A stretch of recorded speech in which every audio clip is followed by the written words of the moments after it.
Isto é que serve, na verdade, dizer. Na Cabo Verde não tem respeito com o seguinte: o povo fica a falar. Por isso que é importante que autoridades cumprem seu papel. Com essa perspectiva, Cabo Verde reitera perante esta Assembleia o seu firme propósito.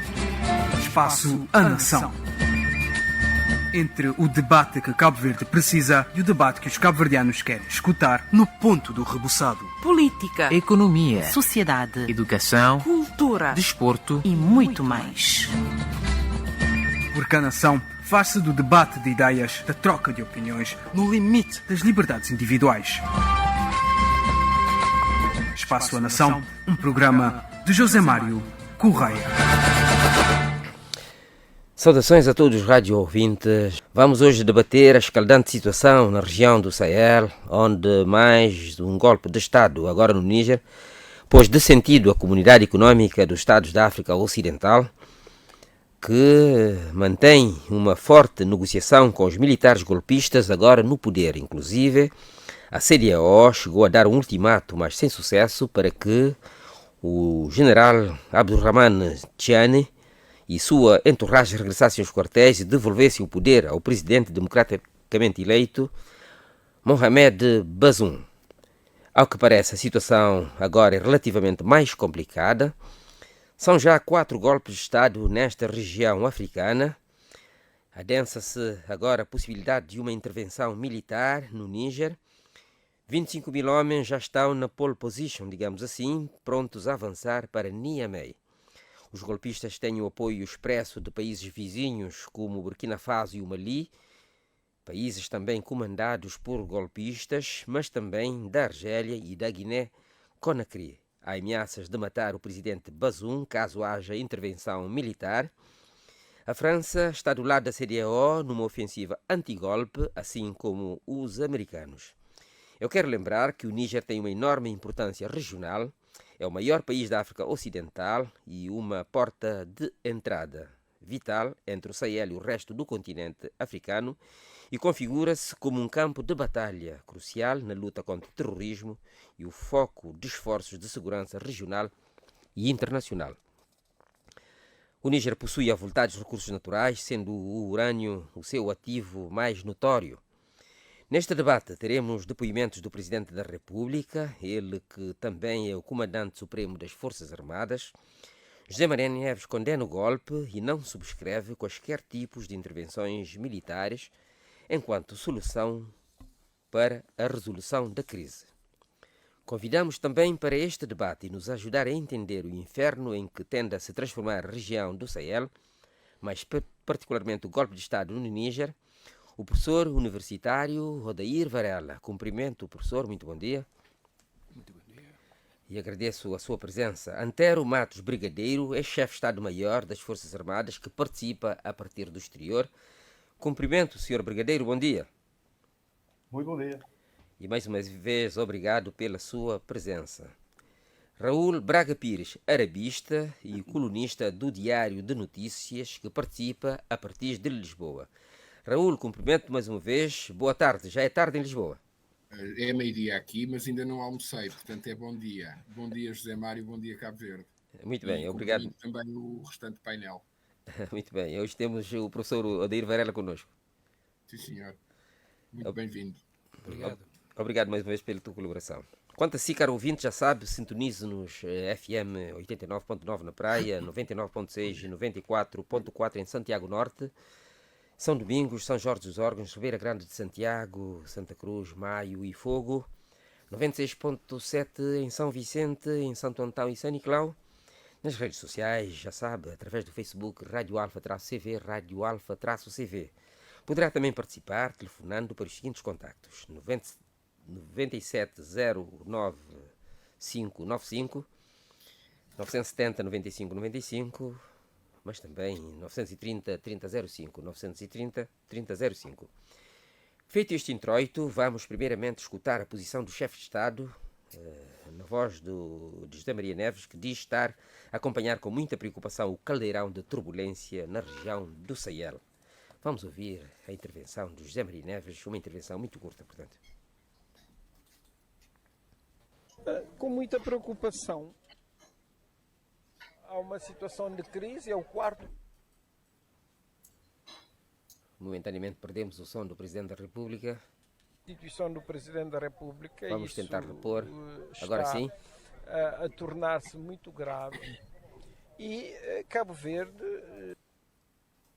com muita preocupação, na verdade há uma situação de crise, é o quarto país com ruptura constitucional, com um golpe de Estado e com a destituição do Presidente da República. Isso está a tornar-se muito grave. E Cabo Verde junta a sua voz aos outros países da CEDEAO e do continente africano, no sentido de apelar para que haja reposição da ordem constitucional e o retorno do presidente Bazoum ao Palácio e, sobretudo, que neste momento a integridade física do presidente e da sua família, dos seus colaboradores, seja preservado. Está preocupado com os sucessivos golpes de Estado na zona de CEDEAO? Sim, é uma enorme preocupação. Temos de fazer uma análise mais aprofundada, ver as causas, que tem a ver necessariamente com a governabilidade, com a governança e, no fundo, com as condições de vida das pessoas. Temos de fazer tudo para que os governos consigam responder aos anseios e às expectativas das pessoas. Temos que criar instituições inclusivas e fortes e ter transparência, accountability na gestão da coisa pública e fazer tudo para que as africanas e os africanos vivam com muito mais dignidade. Como Comandante Supremo das Forças Armadas, chefe de Estado, e apoiaria uma eventual força de intervenção militar para restituir poder aos civis? Nesse sentido, nós temos pedido muita prudência e muita inteligência na análise dessas matérias. Nós pensamos que essas crises devem ser resolvidas pela via negocial. Temos que fazer negociações, intensas negociações por via diplomática, resolver esses problemas. Qualquer intervenção militar neste momento iria agravar a situação e tornar a região num espaço explosivo. Então, não apoio qualquer intervenção militar, não apoio a resolução desse conflito pela força. Penso que devemos todos trabalhar para a restauração da ordem constitucional, mas em nenhuma circunstância através da intervenção militar ou do conflito armado neste momento. Pressupõe que o governo integrará uma possível força militar para... Dificilmente Cabo Verde integraria uma força desta natureza. Foi, portanto, o apelo do Presidente da República no sentido de uma negociação mais intensa, ele que põe de lado qualquer apoio a uma eventual intervenção militar no Níger. Raul Braga Pires, antes de comentarmos a posição de Cabo Verde na voz do chefe de Estado, José Maria Neves, pedia-te que nos dissesses e explicasses também a Cabo Verde e o mundo, o que estará em causa no Níger e o que terá determinado mais este golpe de Estado na sub-região do Sahel. Bom, muito bom dia uma vez mais. Na semana passada escreveste sobre isso no Diário de Notícias. Sim, tenho escrito e publicado abundantemente sobre o tema. Um primeiro ponto é o de que este golpe nada tem a ver com os acontecimentos no Mali e no Níger, e no Burkina Faso, portanto nada tem a ver com os russos. O que parece que foi a faísca que fez explotar este golpe tem a ver com o general Chihani saber que estava numa lista para ser colocado na reforma e ser substituído. E, portanto, ao não querer que isso acontecesse, julgou desta forma. Tanto que este golpe é o golpe mais discreto dos últimos anos no Sahel, quer dizer, ou mesmo em África. A tropa não saiu para a rua. A primeira mobilização da sociedade civil, inclusivamente, tinha um cartaz que dizia não queremos mais golpes, e que depois nunca mais apareceu. Portanto, este é um primeiro ponto. Este golpe é um golpe fundamentalmente doméstico, interno, nada tem a ver com os russos. Os russos, aliás, tinham colocado no Níger uma linha vermelha, por causa, sobretudo, da presença dos americanos, que têm 2 bases de drones que são importantíssimas para a monitorização de toda a região. Eu, por exemplo, escrevi que haveria 800 militares americanos no Níger. Não há 800, há 1.800, mais os franceses que saíram da Barkhane e que foram também para o Níger. Aliás, esta movimentação dos Barkhane, esta deslocalização quando saem do Mali, dava precisamente a entender que o Níger não iria sofrer uma investida russa, ou muito dificilmente isso aconteceria, porque a presença de tropas ocidentais nesse território começavam a ser vastas, começava a haver de facto um contingente interessante ocidental. E, portanto, o que aconteceu foi que na véspera, muito provavelmente na véspera, Chiani comunica aos seus pares das chefias militares e no dia seguinte, portanto, o golpe é comunicado, há um perímetro à volta do palácio, ninguém entra, ninguém sai, apenas entra estas outras chefias militares para fazerem a comunicação televisiva, e nos quartéis continua tudo tranquilíssimo.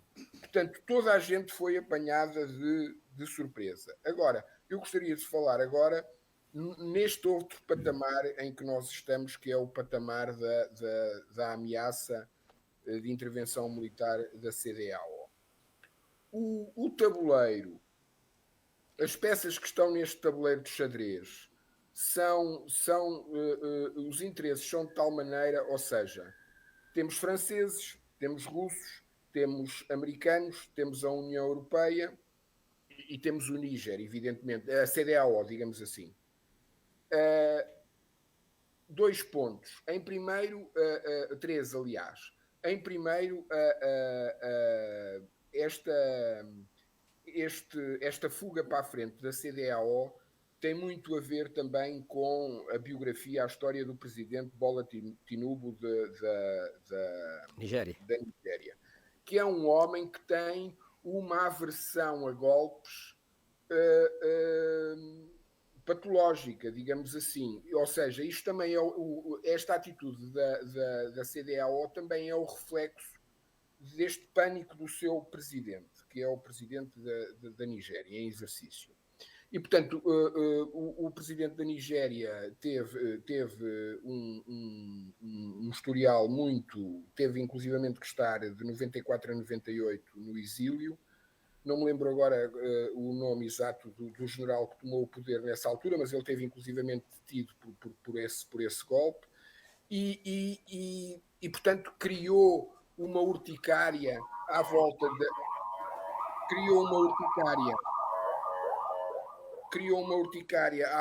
de golpes e de golpistas que lhe provocou imediatamente este pânico. E este pânico fez-lhe perder a face, porque quando dá o ultimato do domingo passado, sabia-se que não iria ser cumprido e sabia-se também que a CDAO não iria intervir. E, portanto, este foi um passo maior que a perna que a CDAO deu.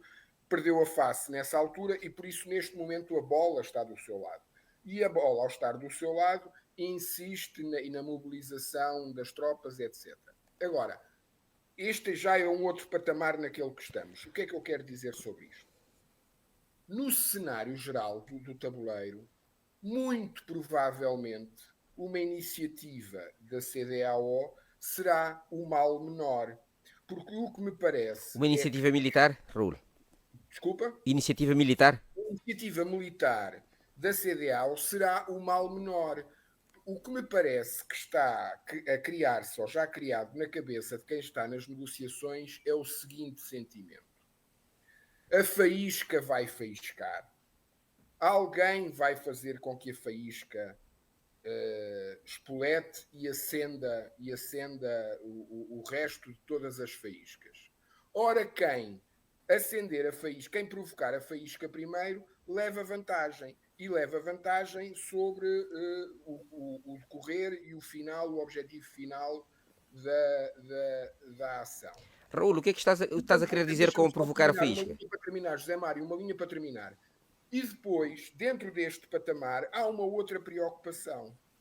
É que se for uma intervenção da CDAO para as populações locais, para as opiniões locais, para a África, é uma iniciativa africana. Não é do mal menor. Não é uma iniciativa francesa, não é uma iniciativa americana, não é uma iniciativa da União Europeia. Portanto, este patamar, que é um patamar que eu estou convencidíssimo que não vai acontecer, não vai haver intervenção nenhuma.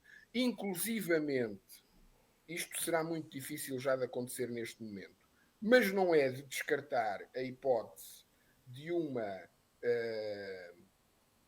solução criativa do ponto de vista em que Chiani garante o seu posto, garante imunidade e Bazoum também eventualmente garante que não concorra a um novo mandato e, portanto, no final deste mandato termina Bazoum e termina Chiani e ambos passam à reserva e a situação volta à sua normalidade a partir deste momento ou da próxima semana. Isto é, de facto, muito difícil de acontecer, mas eu não tiro, inclusivamente, esta solução de fora do tapete, de fora de cima da mesa.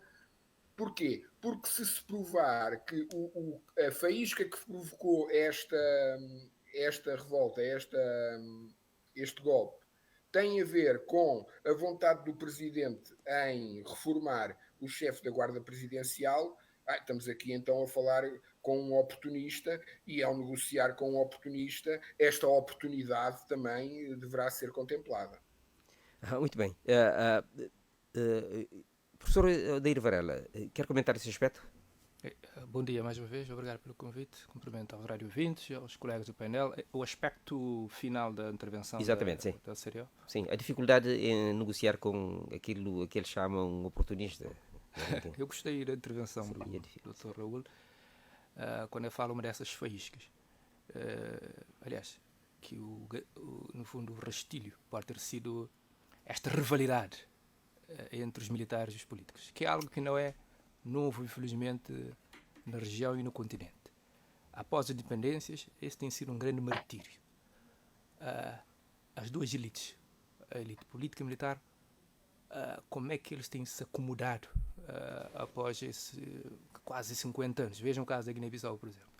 E no caso do Níger, na África Ocidental, não foge muito a essa sina. O general Chiani, ele já era guarda presidencial do presidente, se não me engano, do ISU. O ISU, exatamente, desde 2011. Ele já tem um trajeto como chefe da guarda presidencial. Inclusive, ele é que ajudou o atual Presidente da República a escapar de um golpe de Estado, 2 dias antes de ele tomar posse. Então, eu concordo com o Dr. quando diz que o Chiani pode ter se sentido traído. No fundo, o Chiani pode dizer: eu ajudei-lhe a escapar do golpe e a ficar no poder até agora ele quer me reformar. Então, é claro que aqui nós vemos claramente que há uma rivalidade entre as duas elites políticas e a política e militar, e por trás também há esse subterfúgio, esse argumento que ele utiliza de que está no fundo, a responder ao clamor da população devido à situação atual do Níger. Então, é um bom argumento, entre aspas, uma boa desculpa para o golpe, que esconde o objetivo pessoal, mas também que está ancorado em outros fatores que são reais, nós podemos dizer. Como o Zamar disse logo no início, o Níger é um país riquíssimo em potência, mas está na cauda em termos de HIHD no mundo. É o país pior classificado. Em desenvolvimento humano, portanto. É o pior, ao mesmo tempo que é um país riquíssimo em termos de matérias-primas, como urânio e outros, mas ao mesmo tempo também, mesmo em termos ambientais, florestais, é um país riquíssimo em termos de flora, de fauna. Por exemplo, o rio Níger, que é o terceiro maior rio do continente africano e o maior da África Ocidental, passa pelo Níger. Tem lá uma grande barragem em construção, que é agora por acaso eu esqueci o nome, que é financiado por instituições regionais e internacionais. Então, e se pergunta por que é que o Níger, que é um país que tem essa riqueza ambiental e mineral, está nessa situação, depois até de ter tido uma espécie de boom económico-financeiro na década de finais de 80, 90, em que inclusive até nós beneficiamos com isso. Cabo Verde até enviou, muitas pessoas não sabem, estudantes para irem para universidades nigerinas. Sim, nos anos 80. Exatamente. Sim. Nós temos estudantes aí. E desde lá para cá, a situação tem piorado. Então nós podemos dizer que razões não faltam, entre aspas, para um golpista utilizar como argumento para tentar mudar a situação. De resto, logo após o golpe, houve manifestações sociais interessantes em apoio à manutenção do golpe. Claro, e como disse muito bem o colega de painel, a população não quer mais golpes. Quer mudar, que a situação económica e social mude. Porque o Níger já vai no seu 4º ou 5º golpe. É o terceiro. Bom, se esse regime se manter, seria o 5º regime militar, se não me engano.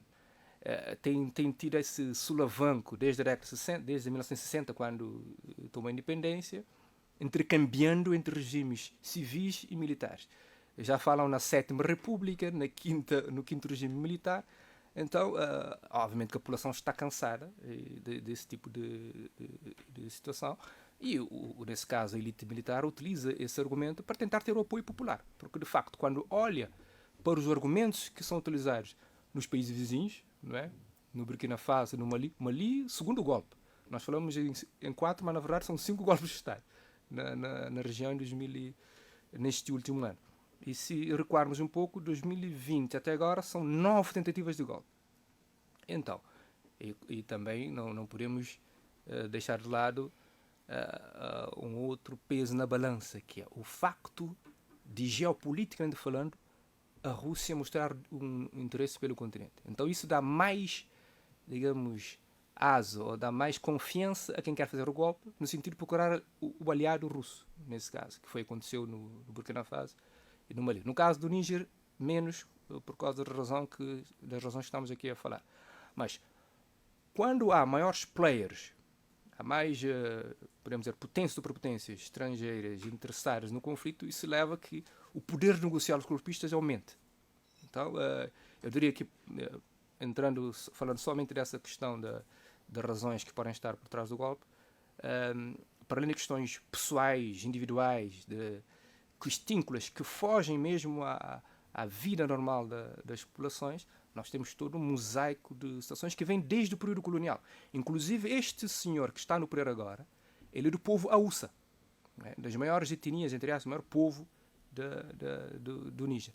E Níger é um mosaico de populações, podemos dizer que é um Estado plurinacional, poderia ser em potência, um Estado multinacional, e essa catrupa de golpes... dá-lhe mais força. Dá-lhe mais força, até porque ele vem de uma região que fornece maior militares ao país. O povo Hausa é um povo militar do Níger. Então eles têm e outra coisa muito interessante, porque é que é muito difícil agora ver uma intervenção militar musculada da CDO? É que o exército nigeriano é muito bem treinado pelo próprio Estados Unidos da América. A partir de 2011, na sequência como os colegas já sabem, na sequência da intervenção militar na Líbia, não é? Então, com a intervenção liderada pelo François Hollande da França, na altura Presidente da República, apoiada pela NATO, muitos insurgentes líbios, rebeldes líbios, juntamente com outro povo, o povo Tuareg, né, instalaram-se noutros países vizinhos, no norte do Mali e também Níger. Então, o exército nigeriano foi muito bem treinado pelos Estados Unidos com o apoio da França para contrapor essa. Então nós temos um exército relativamente forte que levaria a que, se houvesse uma intervenção muscular a Síria, houvesse um banho de sangue. Por isso que a minha hipótese é de que haver uma força da CDAO seria, numa primeira fase, uma espécie de força de manutenção da paz. Não uma força de, entre aspas, como seria na gíria das Nações Unidas, não seria uma força de imposição da paz, ou seja musculada com recurso à violência, né? E no máximo seria uma força de o chamado peacekeeping, ou de construção da paz, em parceria com os parceiros internos. Mas ainda é cedo, vamos ver. E também nós temos outros fatores internos a nível da CDO aqui. Quem iria suportar financeiramente essa força? Não é? Nós estamos a ver qual é a situação da Nigéria. O Dr. Rui disse muito bem. O atual presidente da Nigéria muito dificilmente ia apoiar uma intervenção mais muscular. Não só por razões que ele apontou, mas também porque a Nigéria é o grande suporte financeiro da CDO em outras matérias, não tem agora condições financeiras para apoiar uma intervenção militar. E para isso tem um exército com muitos problemas, mal treinado, e que está O exército da Nigéria e que tem um grande problema entre mãos, que é o Boko Haram. Então, a Nigéria, que é o motor financeiro político da CDO, que não consegue resolver não tem os problemas internos. Agora, só se, como nós estamos a ver aqui, se a França ajudar financeiramente. E aí vamos entrar numa outra questão. que o Raul também já aventou ao de leve. José Mário, deixa-me acrescentar duas coisas aqui, já começando por esta parte final. Curiosamente, eu creio que a questão financeira está resolvida, porque precisamente, lá está, na lógica ou do peacekeeping ou da intervenção militar do CUR, da CDAO, a França já deu o seu apoio a esta intervenção, e portanto isto é meio caminho andado para dizer: organizem-se, porque o que vos faltar, nós estamos cá como sempre. E depois um outro aspecto que é bastante interessante perceber na biografia, a biografia do presidente da Nigéria indica claramente que ele é o homem dos americanos. Ele estudou na Universidade de Chicago e depois só teve a trabalhar em grandes multinacionais americanas.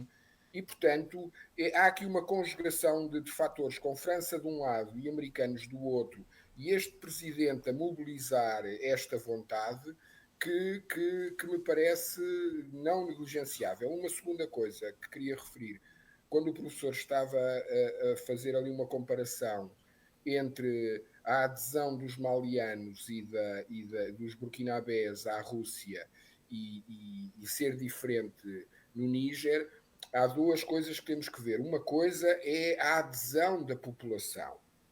E a população é uma coisa. A não adesão de Chiani aos russos de imediato, ou não estando os russos contemplados na execução do golpe, tem, parece-me, muito que ver com uma diferença geracional. Bem, e portanto, uma diferença geracional em que no Mali e no Burkina são os coronéis que se lançam nos braços dos russos, e no Níger os generais, até porque têm também uma formação mais pró-ocidental, geracionalmente estão muito mais próximos do Ocidente, e portanto há aqui uma diferença clara entre coronéis de um lado e uma geração mais velha no Níger que não embarcou à partida. Ou seja, o facto de Chiani ter toda a gente a bater à porta do palácio e ele não querer abrir a porta, significa que no momento em que ele abrir a porta, ele vai internacionalizar esta questão, enquanto não abrir a porta, isto continua a ser uma questão doméstica do Níger. E o que ele essencialmente não quer é dar aso a que isto se internacionalize, mas isso é absolutamente impossível. Deixe-me ouvir Anter Matos. Anter Matos, o Presidente da República já falou dos riscos que poderão resultar de uma intervenção militar musculada na sub-região. Ele é claramente contra. Diga-me, a possibilidade está aberta, diga-me quais são os riscos de uma escalada militar no Níger e nesta sub-região. Olha, eu gostaria de, mais uma vez, cumprimentar os rádio ouvintes deste painel e dizer que, antes de entrar na questão que colocou, realmente tenho notícias de que, efetivamente, as causas próximas do golpe terão sido divergências entre a cúpula política e a cúpula militar, mas que houve, nesse caso, um aproveitamento da situação do país pelos puchistas, do descontentamento, claro, dada a situação de carência em que vive o povo do regime, como foi bem aqui referido pelo professor Rodrigo. Referindo imediatamente a questão que me colocou, eu creio que o Presidente da República teve uma declaração muito lúcida sobre a problemática do Níger, neste momento. E, de facto, a situação no Níger, não a situação no Níger, mas o que poderá advir de uma eventual intervenção militar da CEDEAO no Níger, poderá adquirir dimensões catastróficas. O Níger, e toda a zona do Sahel, é uma zona que está desestabilizada pela insurgência Al-Qaeda, do ISIS e da própria Nigéria, do Boko Haram. Essa insurgência há muitos anos que vem combatendo nesses países, e há muitos anos esses países tentam resolver o problema dessa insurgência e está sendo difícil. Ora, uma eventual intervenção iria certamente distrair a atenção das forças de segurança dos países da região, que iriam digladiar-se entre si e, obviamente, deixando um vasto campo aberto para a atuação dos insurgentes. Essa oportunidade seria aproveitada. Os insurgentes são fortes, não são qualquer um, e, obviamente, que a sua atuação iria ser devastadora nos países em que atuam e, quiçá, não poderiam alastrar-se a outros países limítrofes. Daí passaria a outra questão, que uma instabilidade no Níger iria certamente arrastar-se e alastrar para outros países vizinhos, como o Tchad e a Argélia. Daí que o presidente argentino tenha dito que não admitirá qualquer instabilidade nas suas fronteiras, e transformando-se praticamente, apesar de não ter dito expressamente, em mais um player nessa questão de uma eventual intervenção no Níger. E há outros problemas já de caráter humanitário que se poderão colocar.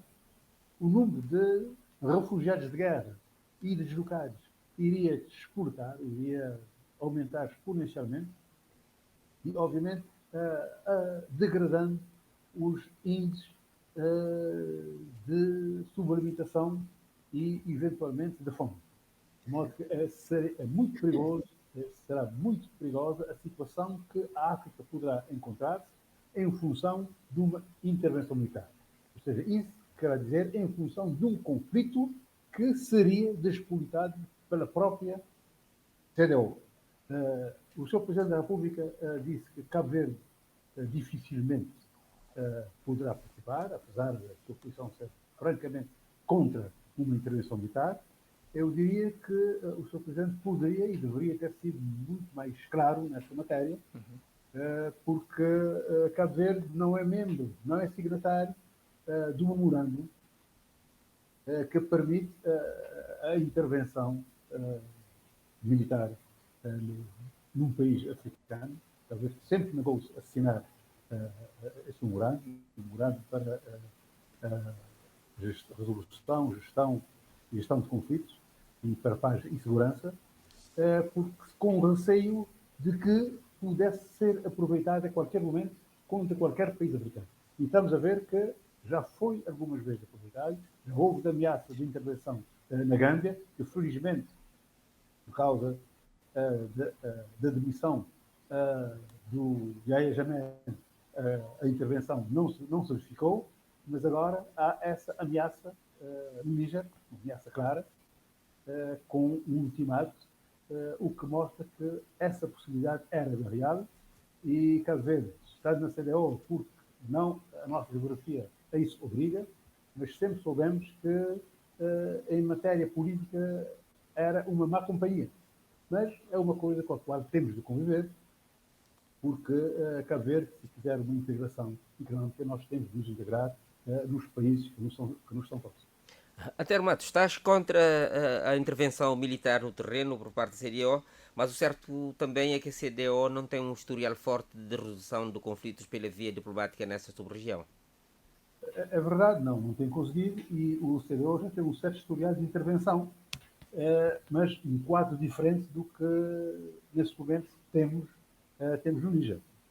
Não tem sido bem sucedida, e a própria força que foi criada para isso, a Comando, enfim, teve problemas diversos, inclusive até problemas da ordem da infração das leis da guerra, do direito internacional.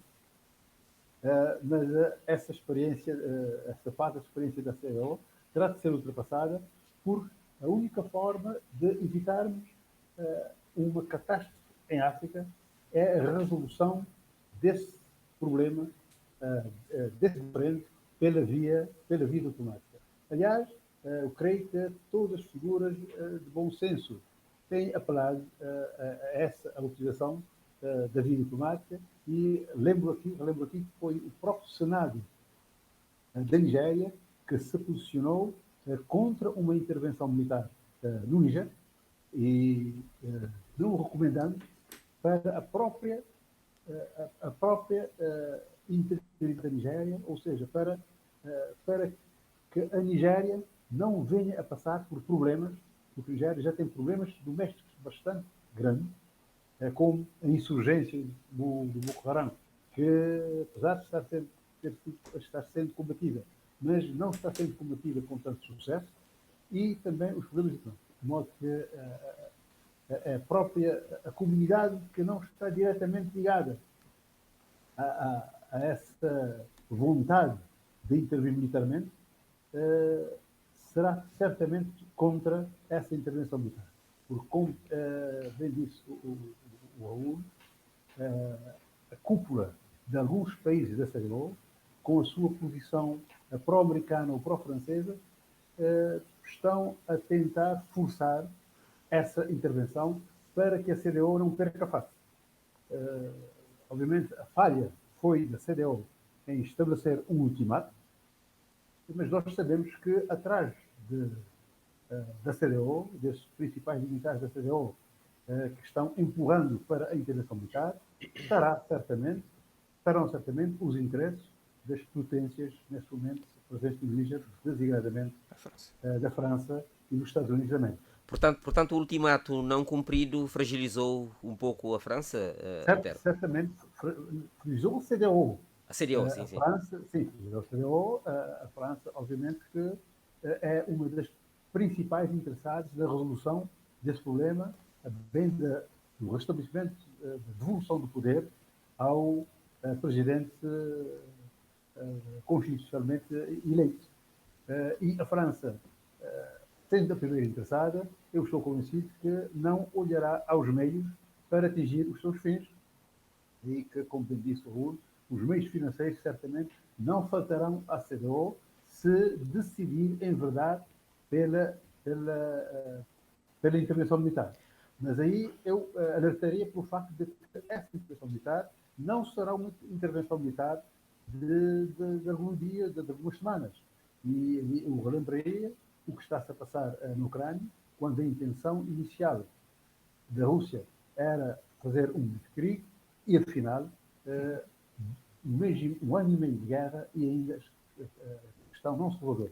Muito bem. Há um risco de que isso possa vir a acontecer na África Ocidental, se a CDAO levar avante o seu intento de intervenção militar. Muito bem. Raul, já me vais falar desta dicotomia de interesses entre a CDAO e a França. A CDAO está mais preocupada com o restabelecimento do processo democrático na sub-região, mas não me parece que o interesse da França seja o restabelecimento do processo democrático. Mas deixe-me antes ouvir o professor Odair dos riscos de, não resolvendo a CDAO este problema na sub-região, no Níger, se não ficará caminho aberto ao contágio e imitação de golpes em toda a sub-região. De resto, é este o receio de muitos chefes de Estado desta zona africana.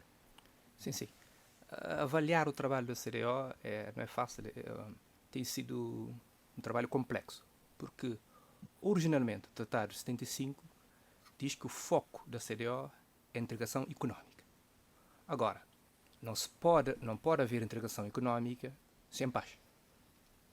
Então, os chefes de Estado chegaram à conclusão de que a maior forma de aumentar o processo de integração é aumentar também outros processos de integração, ou seja, em termos políticos, em termos culturais, etc.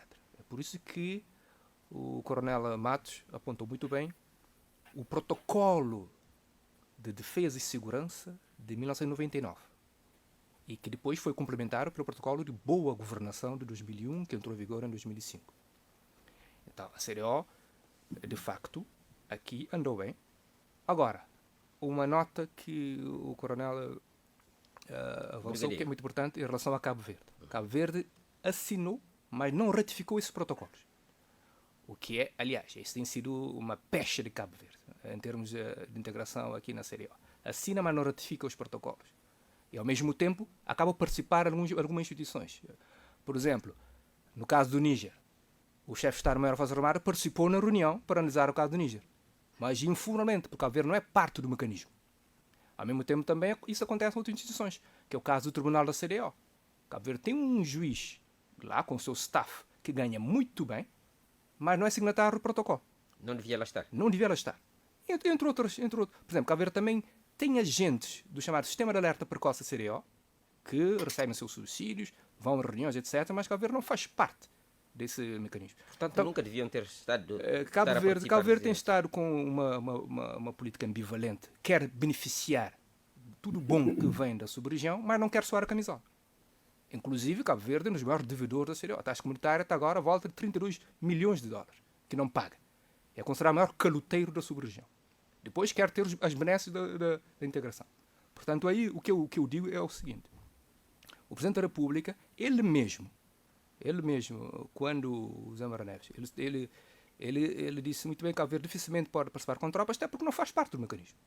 Não é? E ele mesmo pode responder, quando ele era primeiro-ministro em 2011, porque é que após, aliás, o Coronel Antero de Mato, na altura, não sei se estava em funções, pode nos jurar um pouco sobre isso, que na altura, em 2001, 2005 ou 2006, eu me lembro de ter lido uma matéria, até que era mesmo, foi publicada pela Nação, onde o Conselho Nacional de Defesa e Segurança aqui de Cabo Verde analisou o protocolo, não é?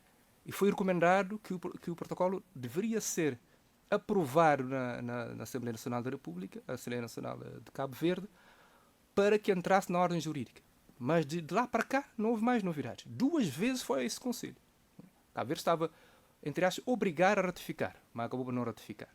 Então é bom saber porquê que até então esse processo não foi bem resolvido. Até porque o Presidente da República atual, José Mara Neves, na altura ele defendia o seguinte, que cabe à União Africana ficar com as questões de assuntos militares e que a CDO focasse mais nos assuntos económicos. Na altura, creio que o líder da oposição era o Carlos Veiga ainda, não é? Em 2011. Ele também disse que não era contra que Cabo Verde ratificasse protocolos, desde que se tomasse os devidos cuidados. Cabo Verde, mesmo entrando no mecanismo, nunca poderia enviar militares para a CDO, poderia apoiar de outras formas, através da logística, etc, etc. Então, a CDO, em termos reais, tem tido um papel ambíguo em termos de operações militares. Por um lado, tem considerado uma única organização subregional que tem dado lições à própria Nações Unidas em termos de força de manutenção da paz. As Nações Unidas incorporaram na sua carta de atuação, em termos das capacetes azuis, a experiência da CDO. E também não se esqueçamos que o continente africano e a região da África Ocidental é os que mais contribuem para as forças das Nações Unidas. Inclusive, muitas intervenções da CDO depois vão ser secundárias por forças das Nações Unidas, que na gíria passou-se a chamar a troca de capacetes. Os capacetes brancos da CDO depois passam para os boinas azuis das Nações Unidas. Então, nesse aspecto, a CDO tem lições a dar até ao Ocidente, ao mundo, em termos de experiência de manutenção de paz. Inclusive, o atual líder golpista do Níger participou em missões da ONU, na Costa do Marfim, Para a manutenção da paz. Exatamente, Sudão, no Congo, e também mesmo a nível interno esteve nas chamadas forças-tarefas, não é? Criado pelo Níger, Tchad, Nigéria e Camarões para combater o Boko Haram. Agora, por outro lado, como disse muito bem o coronel, algumas intervenções militares da CDO suscitaram críticas. Por causa de quê? De abuso de soldados nigerianos. Se formos a Liberia e a Sierra Leone, vamos encontrar muitos relatos desse tipo. Porque intervenções da CDO já vêm desde a década de 90. Inclusive até o coronel Matos referiu que o último envio... Brigadeiro Matos. Não é coronel? É brigadeiro. Pensei que era o coronel. Bom, desculpe. O brigadeiro Antero Matos referiu o caso da Gâmbia, não é? Em que não houve uma força muscular, mas chegou a enviar uma ameaça de intervenção, levou à saída do Djamé. Mas tivemos casos da Guiné-Bissau e outros casos que podemos relatar. Agora, para este caso em concreto, eu diria que, como os colegas estavam a dizer, está-se na expectativa. Não é? Porquê? Porque agora o cenário é um pouco diferente. Temos um outro conflito que está a chamar a atenção do mundo, que é a Rússia e a Ucrânia. Não é? E, por outro lado, este conflito faz repensar muito o papel da França na sub-região e na antiga África Ocidental Francesa, a OAF. Do meu ponto de vista, o fator externo, a causa externa mais profunda para a situação nessa região são os interesses da França, a França-África. Já vamos entrar nisso. Diga-me antes quais são os riscos de contágio e imitação de golpes nessa sub-região se a CDO, enfim, falhar mais esta missão. Só se for mesmo nas ex-colónias francesas, do meu ponto de vista. Pode-se espalhar pelas ex-colónias francesas porque há uma propensão anti-França, não só por razões políticas, mas também por razões económicas, por causa do franco CFA. O Níger, por exemplo, é signatário do franco CFA. Então eu diria que o contágio pode acontecer somente nas ex-colónias francesas. Nas colónias britânicas e ex-colónias chamadas britânicas, ou até na Guiné-Bissau e Cabo Verde, isso é pouco provável, não é? Agora, quem tem maior receio desse contágio é o Senegal. Porque nós sabemos que o atual Presidente da República, não é? O Macky Sall, tem, ao contrário da expectativa da população senegalesa, nos últimos anos fez uma deriva pró-francesa, onde, por exemplo, muitas companhias nacionais estão nas mãos dos franceses, não é? Muitos líderes da oposição, cerca de 4 agora, estão detidos. Então a juventude senegalesa está muito descontente. Então, por isso que o Senegal, neste momento, que é o país mais interessado no conjunto das colónias francesas para a resolução imediata do problema. No caso da... E tem dado um forte apoio à CDO. Exatamente, tem dado um forte apoio à CDO para intervir logo. Para avançar, sim. E há outro país que vem a seguir, que é a Costa do Marfim. Que também resulta de um golpe de Estado. Que é, como acho que o doutor estava a falar dos amigos franceses, se o Bola é um grande senhor dos norte-americanos, o Alassane Ouattara, para alguns, é um cão dos franceses. Muito bem. Antero, Raul, dê-me mais uns minutos só para que o Antero Matos responda ao repto lançado pelo Deira Vera relativamente ao desempenho da nossa missão, no nosso país, nas missões de paz.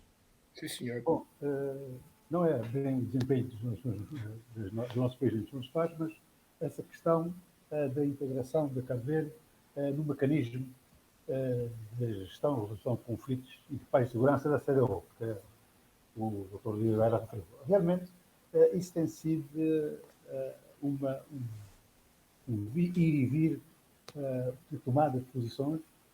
Mas Cabo Verde, em 2003, autorizou o chefe de Estado das Forças Armadas, na altura era ex-Vice-Primeiro, a participar nessa comissão, nas tarefas dessa comissão, para apreciar a situação. E, de facto, Cabo Verde, desde então, desde 2003, tem estado a participar nas instâncias criadas pelo mecanismo. E chegou-se até a aconselhar ao governo a entrada definitiva de Cabo Verde nesse mecanismo, mas com algumas ressalvas, porque seria possível. E desde então nós temos participado como disse bem o chefe de Estado-Maior, esteve agora em Abuja, na reunião de preparação da eventual intervenção militar, mas nós até participamos. Cabo Verde vai albergar a sede da Zona G, que é uma instituição que pertence ao mecanismo. Zona G que reúne Cabo Verde, Gâmbia, Senegal e Guiné-Bissau em matéria de segurança marítima. Como está a saber, Cabo Verde está trabalhando, está incorporando os órgãos desse mecanismo. Mas, entretanto, Cabo Verde não faz parte desse mecanismo. E isso, obviamente, iria inviabilizar a participação de Cabo Verde numa eventual intervenção. Mas o grande problema que se coloca concretamente na participação de Cabo Verde nesse mecanismo é o receio que as autoridades cabo-verdianas, desde o início dos anos 2000, têm tido as eventuais repercussões dos dispositivos desse tratado em relação à interferência da CDO nos assuntos internos dos outros países. Essa é que é a grande questão que tem dificuldade a adesão plena de Cabo Verde, e convenhamos que faz todo o sentido, porque a CDO, como uma organização de integração regional, mas que teria necessariamente de entrar também para a via da integração política em matéria de democracia e boa governação, mas isso não pode ser justificação para que a CDO interfira nos assuntos internos da forma como foi. O que está-se a passar neste momento do dia era algo que a CDO poderia ajudar a ultrapassar, não ser a razão principal do problema. Muito bem, Antero Matos. Raul, diga-me então quais são os verdadeiros interesses da França nesta sub-região, particularmente no Níger. O que se sabe é que a CDO está preocupada com o relançamento do processo democrático e dinamizar aquilo que é o seu fim, a criação de uma comunidade económica do Estado da África Ocidental. O interesse da França não é necessariamente esse. Não, o interesse da França, aliás, o franco CFA é um exemplo da trela curta, ou do ensaio para se ter uma trela curta. E portanto, é no bolso, a partir do bolso das pessoas que nós as controlamos. E, portanto, este aspecto da francofonia é um aspecto que eu olho para ele com a lógica da tentativa da manutenção do poder. Dá-se as independências políticas, mas depois tenta-se manter a ligação económica, o controle, etc. Eu não vejo, quer dizer, isto é um neocolonialismo.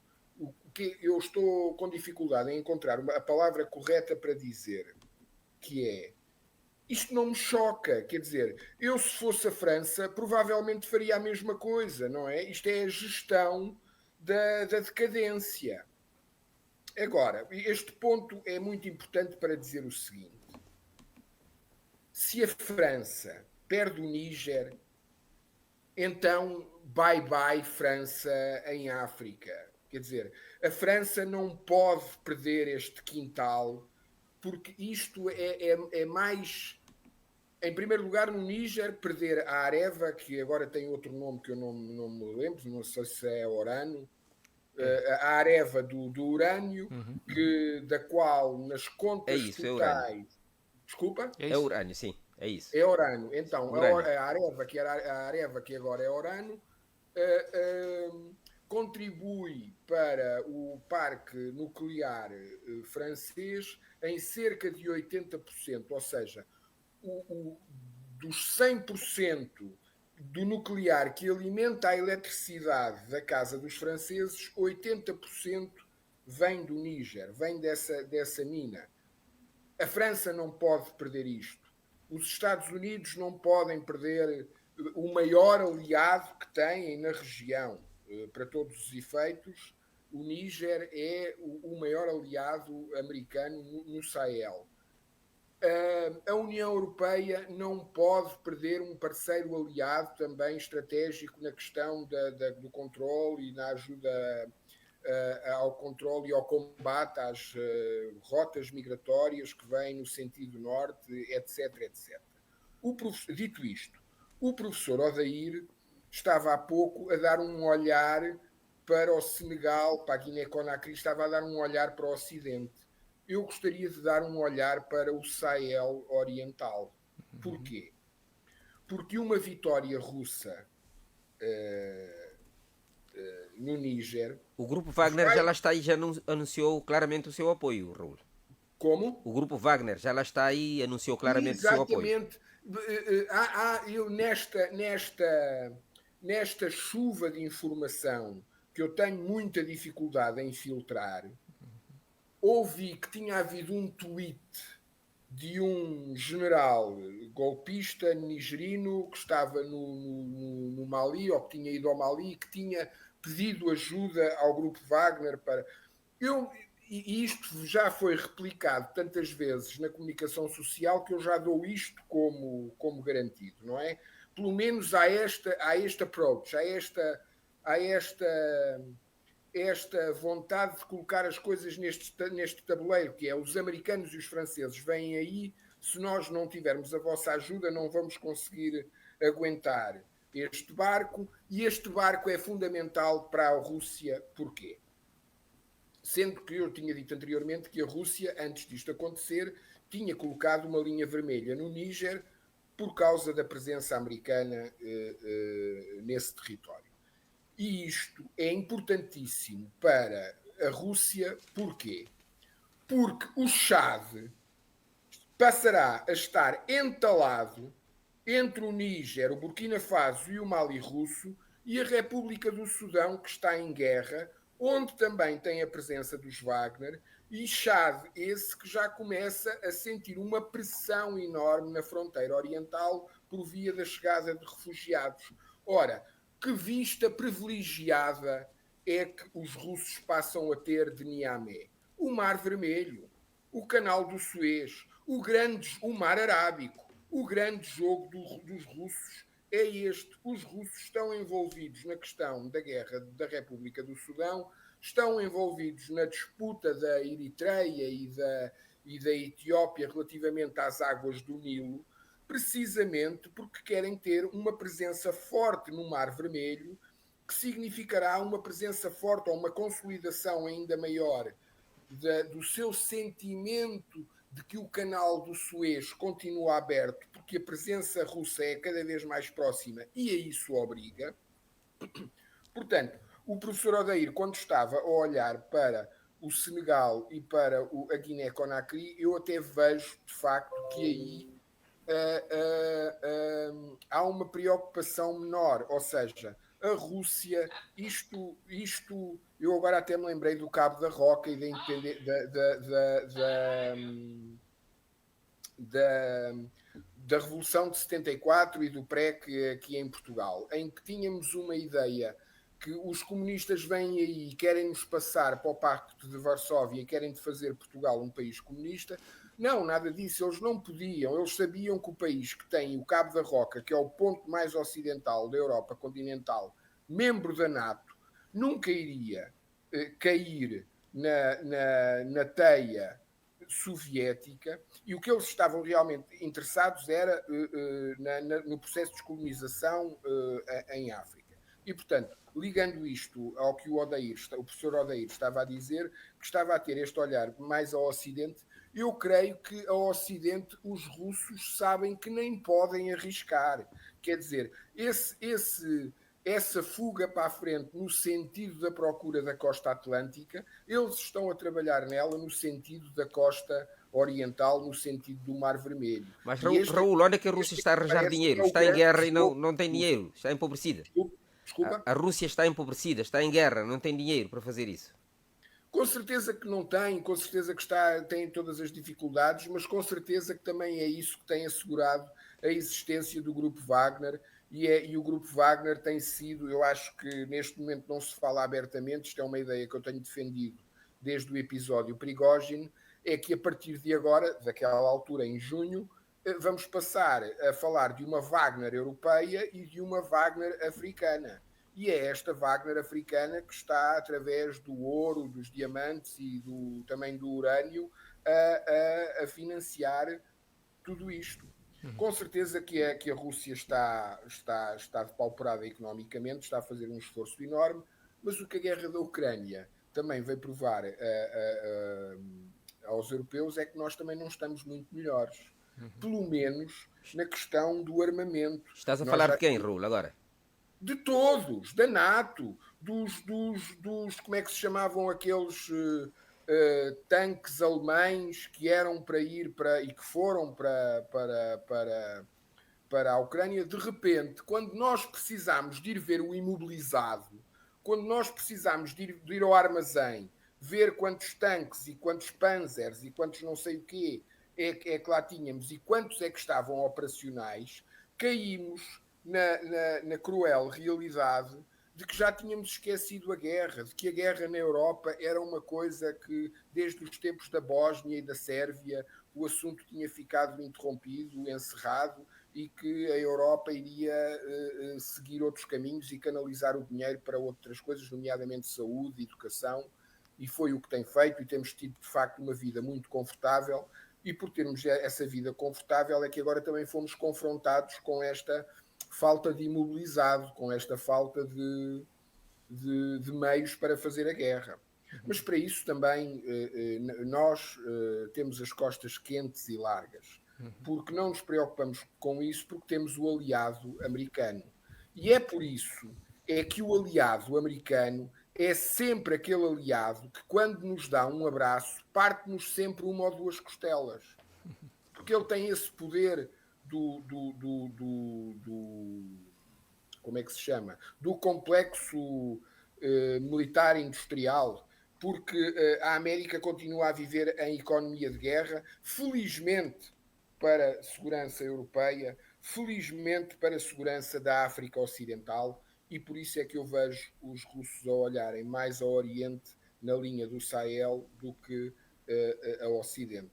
Aí eles sabem que é inegociável e que não terão qualquer tipo de hipótese. Muito bem, deixa-me ouvir Guerra Mundial, sim. Deixa-me ouvir o professor Odair Varela sobre... Antero, já me vais dizer que potencialidade militar tem o Níger para se defender autonomamente. Odair Varela, há para todos os efeitos, enfim, com esse recrudescer de golpes na sub-região, há um risco de se criar uma identidade entre os países golpistas, governados também por golpistas. O que é que isso poderá significar na sub-região? Termos um grupo com uma identidade com características golpistas. Sim, vamos ver, porque isso pode ser até algo sazonal. Vai depender muito dos próximos capítulos. Infelizmente isso não é novo, é só recorrermos à história. Após a vaga da independência, a partir que começou com Gana em 1957. Eu retomo novamente a confluência de fatores internos e externos. Na altura era a Guerra Fria, não é? E aí havia disputa entre a antiga União Soviética e o Bloco Ocidental, disputa digamos, das zonas quentes do mundo, inclusive no continente. É por isso que, tradicionalmente, o continente sempre foi um pouco desconfiado da NATO e dos Estados Unidos, porque não apoiaram movimentos de libertação. E muitos dos regimes de Partido Único eram pró-soviéticos. Não significa que todos. Havia muito regime de Partido Único também, regimes militares e pró-ocidentais. Veja o caso de Mobutu, e etc, etc. Agora, atualmente, qual é o argumento dos golpistas? De que a elite militar não soube, não é, responder às aspirações das populações. Essa também, por acaso, é uma crítica que nós de forma geral, podemos subscrever. É que os novos regimes da independência falharam no compromisso de dar uma melhor vida às suas populações. Pensaram nos seus próprios bolsos e preocuparam-se com a sua manutenção no poder. Agora, eles não fizeram isso somente por livre e espontânea vontade. Porque também houve interesse por detrás que os colocaram. Por exemplo, Mobutu ficou 30 ou 40 anos no poder com o apoio da França. Depois, quando não interessava mais a França correu com ele. Então, neste momento, vai depender muito, por exemplo, o capitão, esse que quer fazer lembrar o Thomas Sankara, no Burkina Faso. Esse capitão de 35 anos. Vai depender muito como é que vai ser o seu governo. Se ele vai conseguir chamar as forças todas a nível do Burkina Faso para, daqui a meses, não diria eleições no sentido eleições resultativas no sentido mais comum do termo, ou mais ocidental do termo, eleições liberais, etc. Mas uma forma de evolução política e democrática que satisfaça todos os burkinabes. Portanto, e também depende muito das alianças. Ele fez um bom discurso, mas fez um discurso na casa do Putin, na Rússia. Foi dizer, aliás, em Moscou, que as populações africanas, os jovens africanos, não querem mais ser explorados, que a África não quer mais ser o continente mais pobre do mundo, mas sendo mais rico ao mesmo tempo, ou seja, não quer continuar a ter essa maldição da abundância. Não é? Então vamos ver qual vai ser a capacidade interna dos países para resistir aos interesses dos franceses e dos outros, como disse muito bem o Dr. Raul. A questão não é externa, é interna, é a capacidade de resistir e procurar aliados. Não é? E nesse caso, quem serão os aliados? A Rússia? A China? Não. Os aliados internos, internamente. Vamos ver a capacidade dessa elite militar de negociar com a elite política interna. Porque senão, de facto, vamos continuar com golpes atrás de golpes. Agora, e vamos continuar com a própria CDAO, não é? Com a sua liderança dividida também entre políticos e militares, não é? Muitos ex-militares que são agora políticos e vice-versa, não é? A pressionar, inclusive nessa região que eu inclinei mais para a região da Senegâmbia, por causa da proximidade com Cabo Verde, Senegal, Costa do Marfim, Guiné-Conakry. A Guiné-Conakry, por acaso, já deu seu apoio aos golpistas no Níger, porque isso é que mais nos interessa. Olhei mais para essa nossa... Se isso vai causar algum contágio. Por exemplo, eu posso até, em jeito de brincadeira, perguntar ao Brigadeiro. Aqui em Cabo Verde, como é que estão as nossas Forças Armadas? Os soldados estão bem pagos? Como é que é a situação? Pode haver acontecer algo do tipo parecido com o que aconteceu em São Tomé e Príncipe, em que, apesar de ser uma... Normalmente, dizem que nos países insulares os golpes de Estado são mais difíceis. Não é? Que raramente isso acontece. Em São Tomé tivemos uma escaramuça há pouco tempo. Já tivemos várias. Há pouco tempo. Depois tivemos algumas outras no passado. É ver se esse diálogo e se essa cultura de paz em Cabo Verde, onde a ala política não saiu muito da ala militar, se vai continuar em Cabo Verde, no fundo, como é que é essa região? Agora, eu concordo plenamente com o Dr. Raul quando diz que, em termos de interesses externos, se o olhar francês é para o Ocidente, o olhar russo é para o outro lado, não é? Porque a Rússia, neste momento, qual é o objetivo da Rússia? É procurar aliados. A Rússia agora quer aliados, em todo o sítio. E no continente africano, sabe que há essa disputa entre... que há um grande sentimento. A Rússia, neste momento, quer explorar o sentimento de frustração de décadas de aliança com o Ocidente que não tem se traduzido num aumento do bem-estar da população. Okay? Os Estados africanos, depois de terem tido apoio da União Soviética para a sua libertação, depois voltaram para o Ocidente, principalmente a partir da década de 90, com a chamada terceira vaga de democracias liberais representativas. E agora, 30 anos depois, estão a ver que isso não tem dado muito frutos. Então, qual é a tentativa? A tentação é de, olha, se não está a dar resultado com os Estados Unidos e com a França, por que é que não vamos ver a China, a Índia, a Rússia, e a Rússia que até foi nosso aliado, apesar da União Soviética. Agora, a Rússia é uma coisa totalmente diferente. Mas, em termos de discurso, funciona. Não é? Já diria um grande cientista político, Ali Masrui, que ele dizia que a tentação muitas vezes é de jogar com os cachorros grandes, né? Nesse caso a Rússia e os Estados Unidos da América e a França, etc. Agora, eu gostaria de centrar-me, caso eu tenha tempo, de falar um pouco sobre o caso francês. O Franco Cefá, que é uma espécie de trela, como disse muito bem o Dr. Raul, é uma trela terrível, porque em termos práticos o que é que está acontecendo? A França está a usar o dinheiro dos próprios países africanos para financiar essa possível intervenção militar no Níger. Este que é o paradoxo. Porque o 50% da reserva do CFA está no Banco Central francês. E são muitos bilhões de euros. Não é? Porque neste momento há uma paridade entre o CFA e o euro que permite, à luz do Tratado de Maastricht, que a França seja depositário de todas as transferências internacionais desses países, que fica no Banco Central francês, e 50% fica lá fixo. E para gerir esse dinheiro, o Tesouro francês tem poder de veto. é algo um pouco diferente da nossa paridade com o euro. No nosso caso, quem gere isso é o Banco Central Europeu, okay? O Ecofin. Sim, a nossa paridade é diferente. No caso do CFA com o euro, é o Tesouro Francês que determina a quantidade de dinheiro que eles podem tirar. Então, obviamente que não, eu, se fosse a França, também não queria perder esse bolo. Bilhões e bilhões das minhas ex-colónias francesas, que eu posso usar agora até para intervir neles.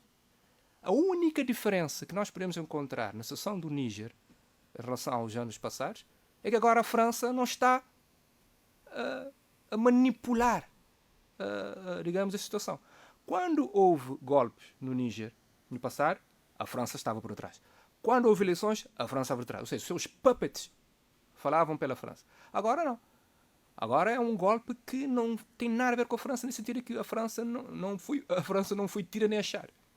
E aí, olha-se claramente para a necessidade, do meu ponto de vista, de cortar essa ligação. Eu defendo isso. De cortar esse... Eu nem diria que é neocolonialismo. Eu diria que é uma espécie de continuidade colonial que é preciso combater com uma espécie de contra-colonialidade. E a contra-colonialidade, segundo alguns economistas africanos da sub-região, é de UECO, né? Pode começar, né? Que é o resultado da fusão entre a chamada ZMAO, que é a Zona Monetária África Ocidental, com o Franco CFA, que inclusive até o atual Presidente da República Francesa admitiu, tudo bem, isso pode acontecer e tal, mas com algum receio.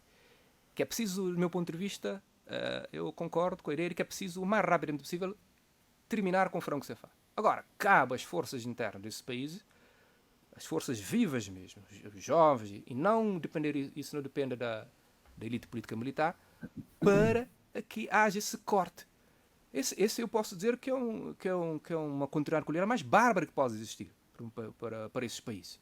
Dependentes financeiramente da França, e a França pode, de forma caricata, usar esse próprio dinheiro que tem para intervir no Níger. Isso leva a que, caso haja esse corte, só para terminar, a França neste momento deve estar no quinto ou sexto lugar em termos de economia mundial, vai cair para 21º e 22º.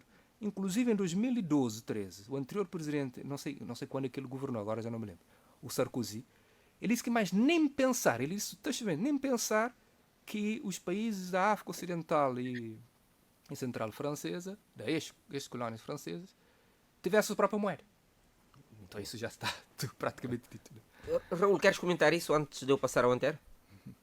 Essa questão da França estar a gerir fundos, enfim, praticamente fundos alheios, não é? Que resultam da... Sim, é o normal, é o normal no sentido da gestão do possível, é o querer manter essa rédea curta, é o querer... Eu vejo isto metaforicamente da seguinte forma: todos nós temos o nosso Viagra. E o Viagra de um político é o manter esses cordelinhos, manter essa capacidade de controle. E, nesse sentido, a CDAO é um instrumento...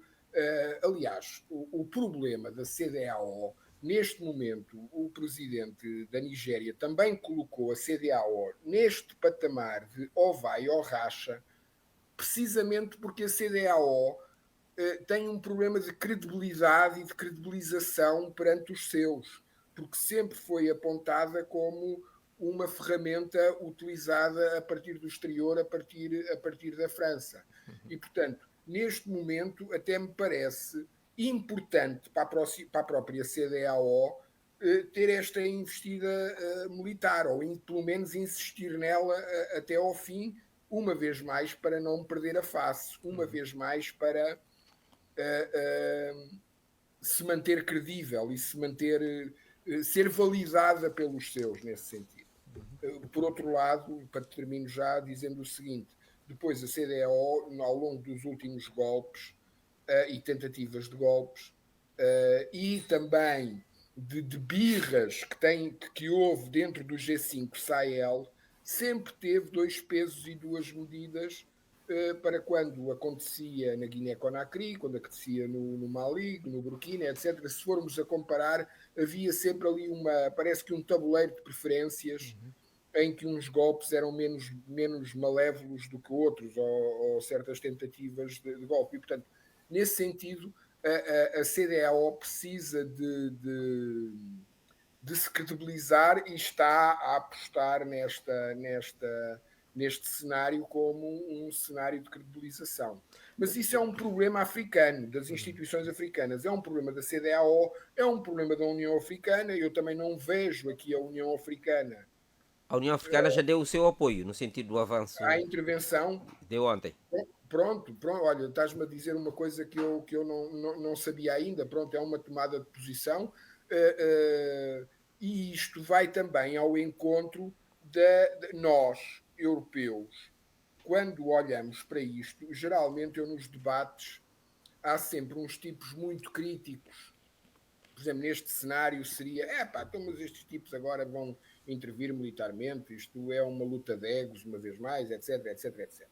E eu digo sempre assim, então, mas não somos nós que estamos permanentemente a apoiar o africano quando ele diz, soluções africanas para problemas africanos. É o que está a acontecer agora aqui. Deixa-me ouvir o brigadeiro Antero Mato. Antero, tens aí duas questões. A CDAO já deu o seu aval, a União Africana também. O Raul acha que a única forma de a CDAO salvar a sua face é avançar. Diga-me se o Níger tem capacidade interna para se defender. E depois há o repto que foi lançado pelo Odair, como estão organizadas as nossas Forças Armadas. Uma situação deste tipo, semelhante à do Níger, seria acontecível, digamos assim, em Cabo Verde. José Mário, só uma brevíssima correção. Salvar a face não é obrigatoriamente ter que avançar, mas pelo menos insistir nesta posição até ao fim e no fim, fazer valer esta posição como, estão a ver, se nós não ameaçássemos com a guerra, isto não seria mitigado ou resolvido.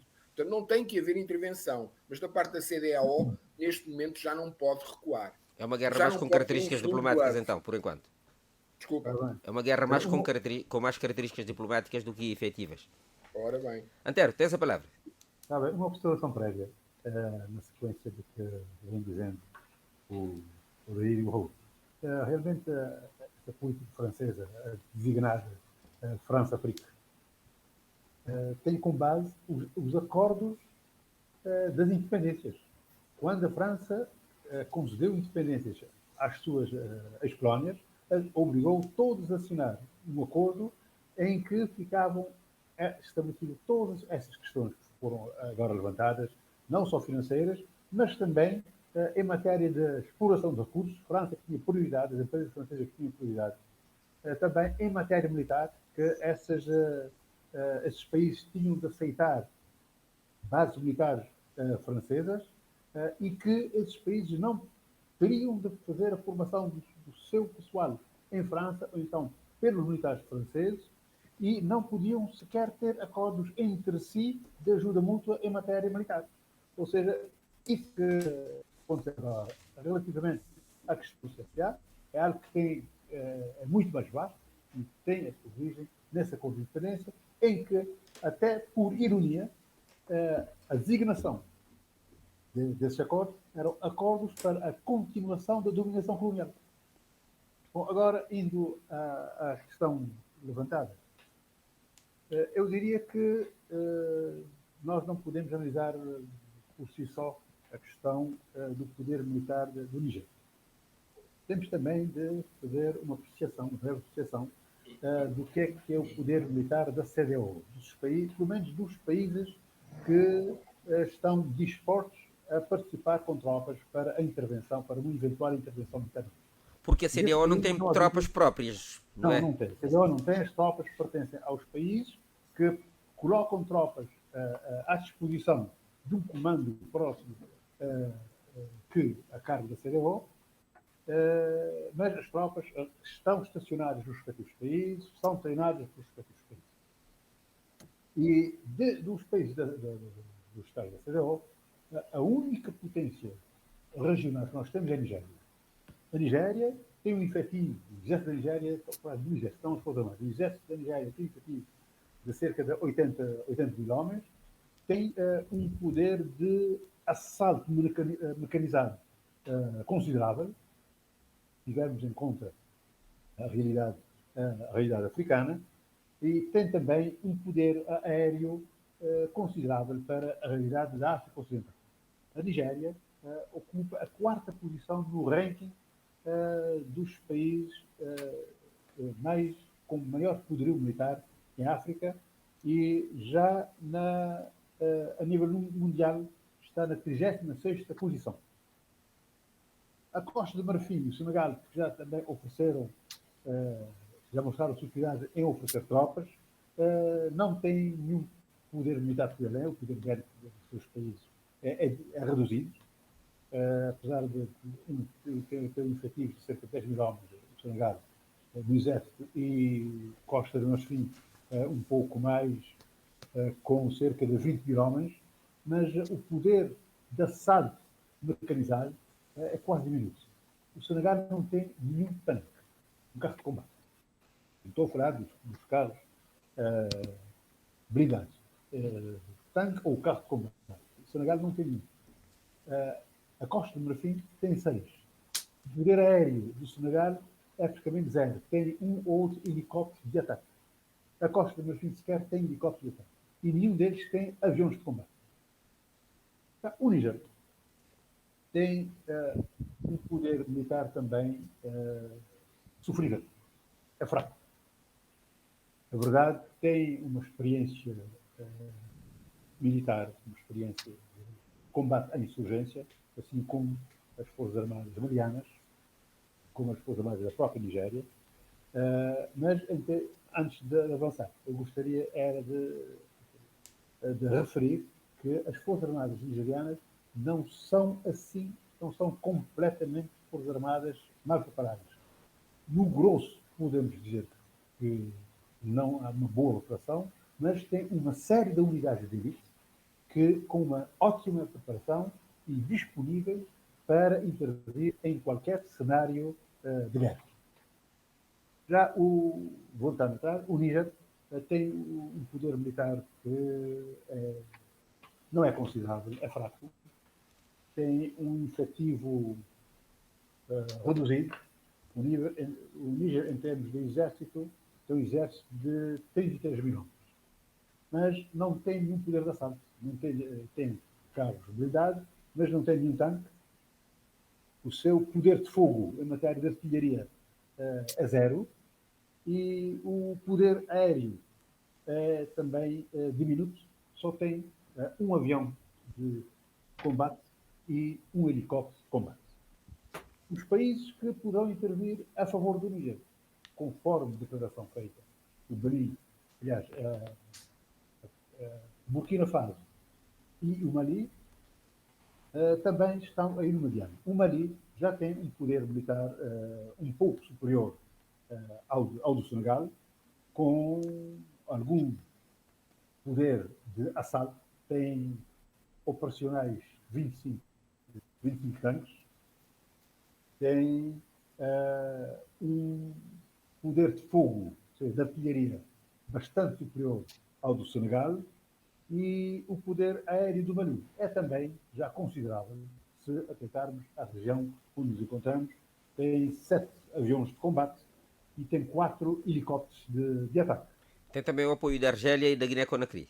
Pois é outra questão. A Guiné-Conakry tem um exército que sequer consta do ranking, bem como a Guiné-Bissau. Mas temos de ter em conta, nessas contas, não podemos deixar de lado a Argélia, atendendo ao facto de que o presidente da Argélia já disse que a Argélia não aceita instabilidade nas suas fronteiras. E eu creio que essa declaração do presidente da Argélia terá sido feita com o efeito de dissuadir uma eventual intervenção no Níger, quando afirma que não aceita instabilidade que uma intervenção militar iria provocar nas suas fronteiras. Mas ainda não disseste como é que Cabo Verde está organizado militarmente. Eu direi, depois é uma casa à parte, não se prende bem com a situação, irei lá chegar depois. A Argélia, essa sim, é uma verdadeira potência militar. É uma potência africana. É o segundo, são as segundas maiores forças armadas africanas. Disputam esse segundo lugar com a África do Sul, ora um, ora outro está mais acima, mas com um elevado poder de assalto mecanizado. Aí sim, a Argélia tem 1.105 tanques. Compare-se com a Nigéria, tem apenas 115. Ou seja, não há comparação possível. A Argélia tem um poder de fogo, piedade de artilharia enorme. Tem, em termos de artilharia autopropulsada, 146 unidades.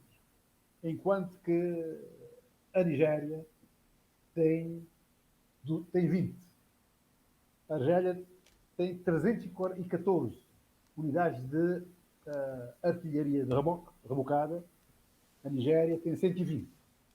E artilharia de mísseis. A Argélia tem 194 e a Nigéria tem 24. O poder aéreo da Nigéria é grande também.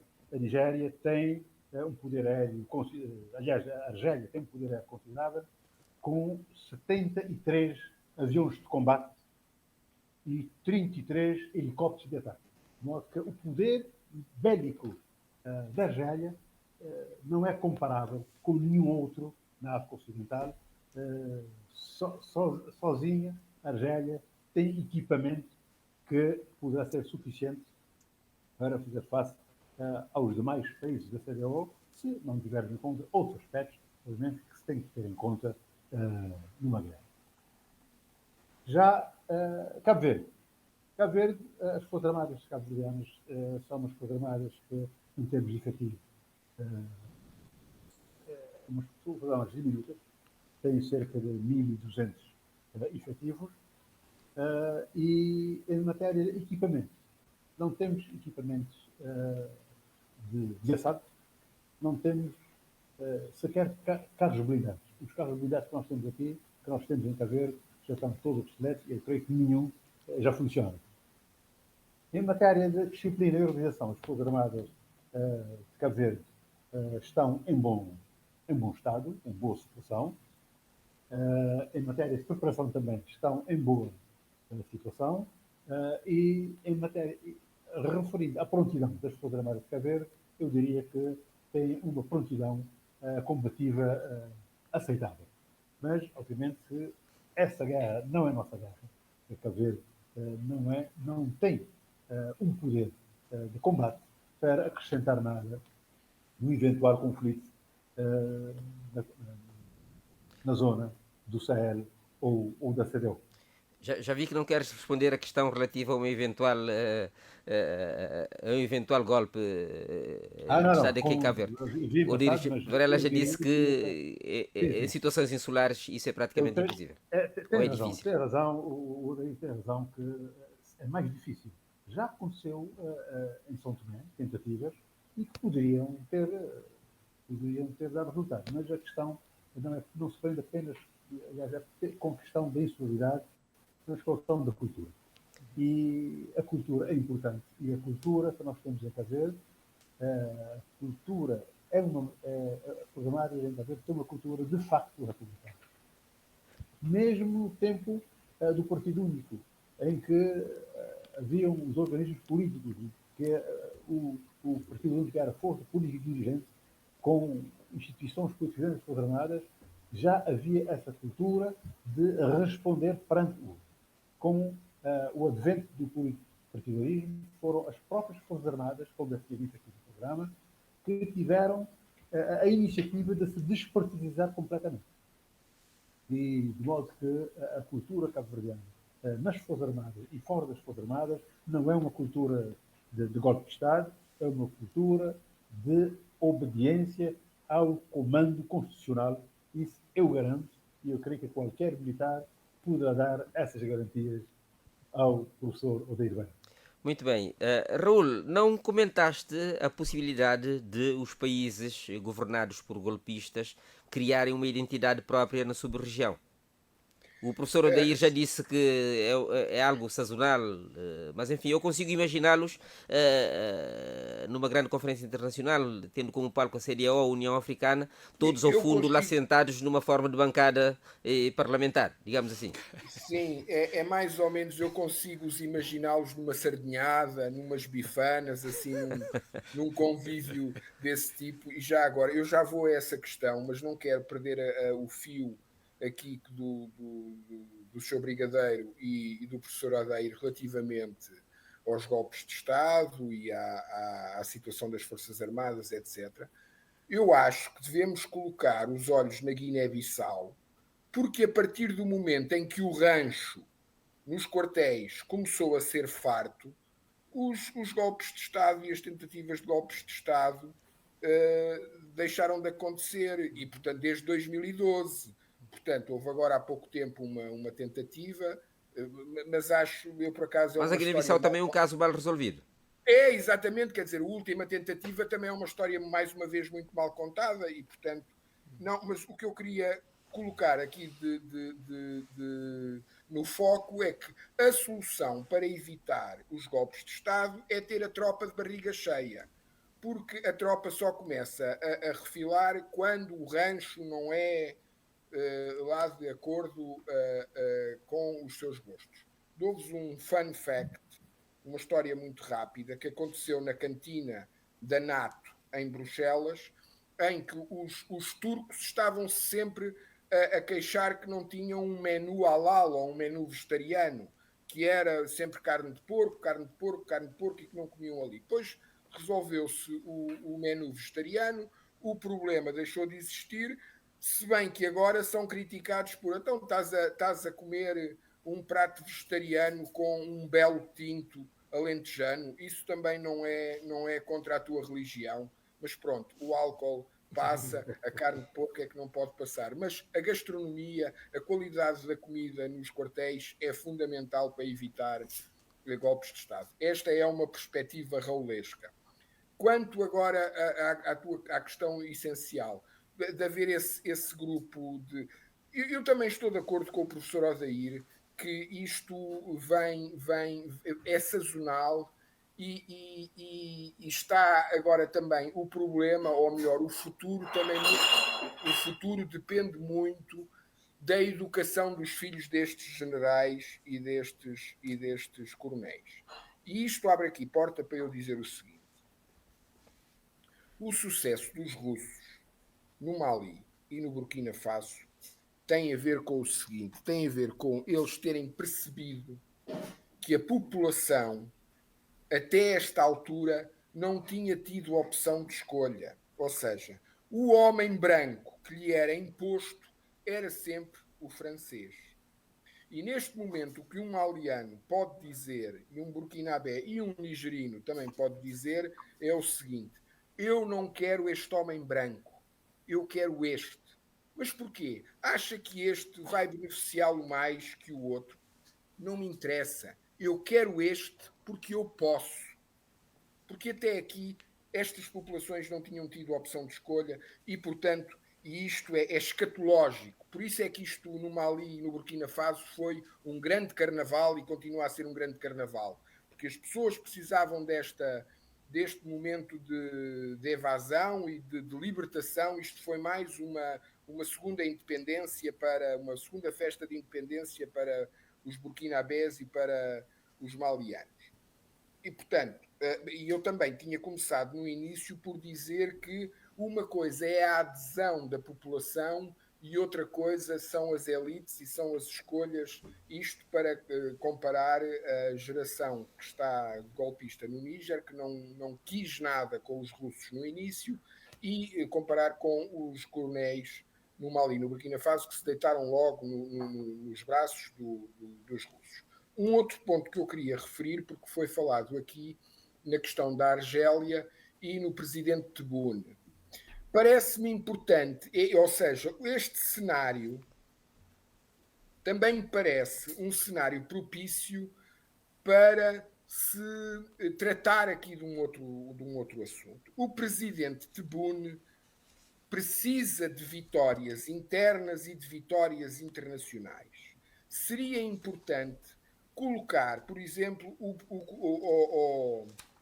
convidar o presidente Tebboune para ser uma parte de uma troika a construir para a mediação de paz, para o diálogo, etc., para haver aqui num canal de comunicação entre a CDAO e o Palácio Presidencial.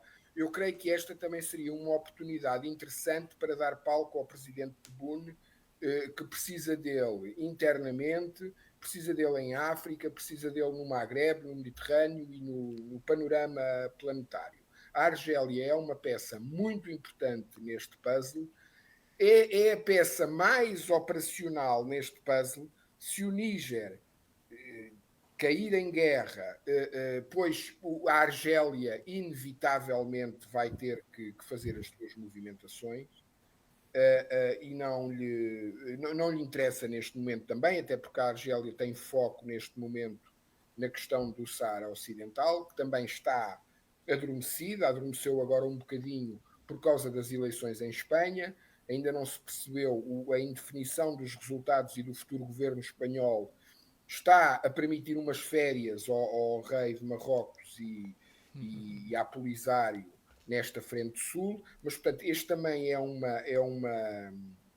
um palco em que a Argélia está focada e não lhe interessa que haja um spillover ou um decorrer da guerra no Níger a partir desta situação. No entanto, e termino dizendo isto,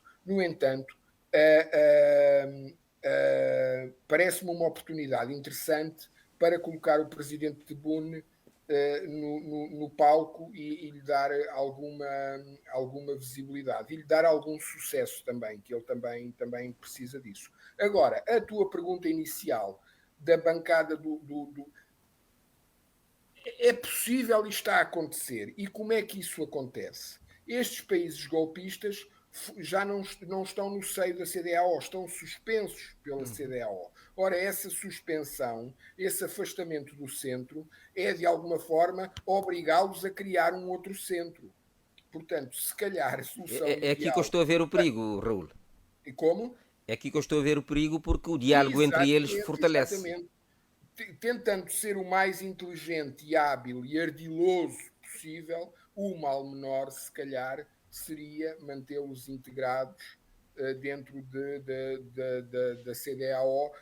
Com certeza, depois até pode haver algumas sanções simbólicas, mas que façam o agente, portanto a pessoa física representante daquele país que está neste fórum, não beneficiar delas. Estou-me a lembrar de uma coisa ridícula, mas se é hábito nas reuniões da CDAO os cafés serem servidos com um bombom ao lado da colher, pois para os golpistas o café era servido na mesma, mas sem o bombom, em sinal de que o senhor prevaricou, é aqui que vai ser penalizado. E isto é uma forma certa de humilhação irónica da pessoa entre os seus pares, mas não o retirar do seio do debate e do seio do grupo central desta instituição e não lhe permitir a ele a possibilidade de organizar outro centro fora, outro centro na periferia, porque já são 3 ou 4 que estão suspensos deste centro central que está em Dakar, por exemplo. Muito bem. Odir Varela, a CDAO que já tinha perdido a Mauritânia, enfim, agora tem apenas 15 membros, não quererá certamente perder mais esses membros. A solução do Raul é uma solução boa, pelo menos para que a comunidade não se desfaça aos poucos. Sim, é a solução possível, porque muitas vezes nós focamos apenas na CDAO, mas só na África Ocidental existem cerca de 14 organismos subregionais, né? Significa que os nossos países são suspensos, têm algum poder de escolha. A questão é bem colocada indiretamente pelo Dr. Raul é se a CDAO vai querer perder esses membros. E são membros importantíssimos. Falando agora no caso do Níger, já falamos aqui da sua importância geopolítica, geoestratégica, até se quisermos, até ambiental, né? Muitas vezes nós esquecemos que nós temos aqui indiretamente uma espécie de guerra da água também, que é a guerra do século XXI. Esses países todos fronteiriços do Níger tem muito receio do que é que um futuro governo Níger pode fazer com a água do rio Níger. Há muitos investimentos à volta do rio Níger, etc. São questões que nem vale a pena entrarmos aqui. Mas eu considero que, sinteticamente, a CDAO não está nada interessada em perder, pelo menos em teoria, não terá nenhum interesse em perder esses membros. Mas eu queria pegar num aspecto que eu achei interessante, que o Brigadeiro Matos sofreu, que tem a ver com a Argélia. Muitas vezes a gente se esquece de que a Argélia tem esse poderio militar, não é à toa. É porque justamente é um dos países que é uma ex-colónia francesa que não assinou esses tais acordos. A seguir a independência, até porque conquistou a sua independência através de uma luta armada terrível. Né? A Guerra da Argélia foi uma das guerras que até que inspirou outros movimentos de libertação, nomeadamente o caso do PAIGC. E a tradição militar na Argélia é fortíssima. Começou com a guerra de guerrilha e agora, neste momento, é a segunda potência militar. Agora, a Argélia apoiou os golpistas. Isso é um dado interessante. Nós podemos perguntar, mas porquê que a Argélia foi apoiar o Níger? Não é só porque não quer problema nas suas fronteiras. É porque também a Argélia nunca gostou do facto do primeiro presidente nigeriano ter apoiado a França na luta contra a FNLA na Argélia. Isso é um dado, as pessoas nunca se esquecem. O rancor surge muitas vezes perto daí. Ou seja, a Argélia é mais propensa a um apoio ao regime militar no Níger do que a um regime político, digamos, vindo da ala política. Nunca perdoou a ala política do Níger pelo facto de ter apoiado a França na guerra da Argélia. Como o Brigadeiro disse muito bem, algumas das colónias francesas na África Ocidental, até Central, assinaram esses acordos draconianos. Ou seja, eram regimes políticos ou governos que foram colocados pelos franceses para manter, no fundo, a colonização francesa. Ironicamente, o Franco Cefá já diz Franco das colónias francesas. Muitas vezes a gente se esquece desse acrónimo. Então a Argélia nunca perdoou isso. E para além de outro país também, que nunca perdoou a França pelo facto de ter retirado todos os investimentos franceses desse país e etc., que foi o caso da Guiné-Conakry também. O coronel, aliás, o Brigadeiro com certeza deve-se recordar de como é que foi a Guiné-Conakry a seguir a independência com o Sékou Touré, totalmente contra a França. Então, por isso que esse apoio da Guiné-Conakry e da Argélia aos golpistas, sem olhar no longo do ré, digamos, na história longa, é perfeitamente perceptível. Agora, outra questão que me leva a raciocinar um pouco assim sobre a arquitetura securitária de CDAO. O Brigadeiro fez um bom mapeamento do estado de saúde das forças militares da CDAO, e que nos leva a uma coisa que está no regulamento, no memorando, nos protocolos, outra coisa é a prática, porque de facto, em teoria, a CDAO devia ter a sua própria força, porque está previsto no mecanismo. Eu até abri um documento aqui no meu controle para ver de que alguma das principais estruturas institucionais do protocolo 99 de Defesa e Segurança é que a CDAO devia ter uma força permanente da CDAO, para além da autoridade chefe de Estado, para além do Conselho de Segurança e Mediação e do ECOARD que eu falei há pouco, que é o Sistema de Alerta Precoce da CDAO. A CDAO tem prevista desde 99 e 2000 uma força multinacional de 6.500 homens. São treinados para substituir o ECOMOG, né, o Grupo de Observadores Militares, exatamente. E teria 5 corpos regionais, não é? Baseados no princípio da subsidiariedade e complementariedade. Agora, mais do que essa força permanente da CDAO, deveria estar neste momento preparar para vir uma força de ação rápida. Não é? A força permanente da CDAO prevê uma força de ação rápida de 1.500 a 3.000 homens mobilizáveis em 14 dias antes dessa força entrar em ação no prazo de 90 dias. Então, essa força maior. Então isso está previsto. Agora o problema é a operacionalização. Se caso a Nigéria tivesse tido essa vontade política dos outros, neste momento nós já poderíamos ter quase uma força a entrar no Níger. Neste momento. Já se passaram mais de 14 dias. Né? Sim. Exatamente. Então, vamos ver se o caso do Níger vai obrigar, como estava a dizer o Dr. Raul, a CDAO a deixar de ter 2 pesos, 2 medidas em relação a esses casos Nos casos, tratam-se os golpes de uma maneira, noutros de outra forma, para ver se de facto institui essa força permanente, essa força não rápida, para que não tenhamos mais situações do tipo, né? Porque se nós olharmos para a integração na África Central no geral, nós podemos ver que há aspectos que estão sendo completamente descuidados. Para além de aspectos militares, políticos, etc., nós temos que olhar para o historial desses países, né? Os tipos de colonização, as continuidades coloniais, com a Serial diz que quer transformar a região numa região dos povos, aliás, uma região dos povos e não dos Estados. Mas se a gente não olhar, por exemplo, a história do Níger, o Níger não teve uma colonização igual a que teve a Argélia. Não é? A Argélia sofreu uma colonização direta dos franceses. Quadros franceses estavam na Argélia, não é? No governo da Argélia. E por isso que a FNLA, quando fazia ataques terroristas, fazia nas instituições, na administração francesa, para poder correr com os franceses, digamos assim. Não é? No caso do Níger, não. O Níger foi uma colonização indireta, onde a França manipulou, entre aspas, as etnias, não é? Colocando umas contra as outras. E não se esqueçam também que no Níger temos essa etnia, esse povo, que são os berberes, que tem essa continuidade que vai até a Líbia. Não é? E eles sempre tiveram revoltas durante o período colonial.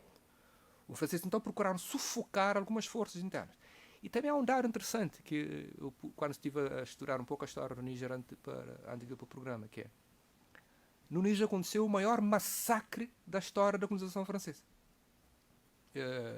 Em que, eu vou ver se consigo aqui ver na minha cábula, foi a missão Volé-Chanoine, de 1899, ok? 1899, a 8 de maio de 1899, porque uma rainha, chamada Rainha Sarouína, não é? Ter resistido, isso foi no sul do Níger, ter resistido a chegar aos franceses, então o capitão Volé e os seus homens assassinaram todos os habitantes da vila de Birni Kononi.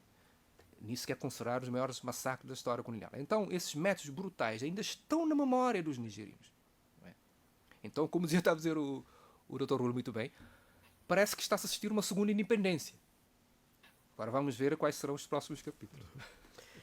Muito bem. Raul, enfim, vais querer comentar certamente, mas enfim, caminhamos para o fim do programa. O que eu te peço é o seguinte: volta a abrir-se duas saídas e uma terceira via no Níger, ou seja, os golpistas mantêm o poder. O cenário B, devolve-se o poder ao presidente Bazoum. E o terceiro, nem golpistas nem Bazoum. Entraria um grupo neutro para dirigir o governo de transição no Mali. A não ser que tenhas uma quarta via, não sei. Olha, eu gostaria de associar a essa pergunta, ou responder a essa...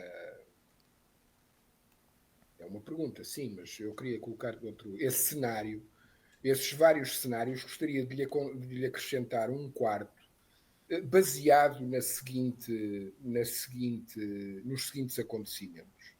Eu vi, obviamente que era inevitável, uma vez mais era inevitável, pelo ambiente que estava criado, era inevitável a saída dos Barkhane, portanto da França, do Mali e da MINUSMA. Mas eu vi-os sair pela calada da noite.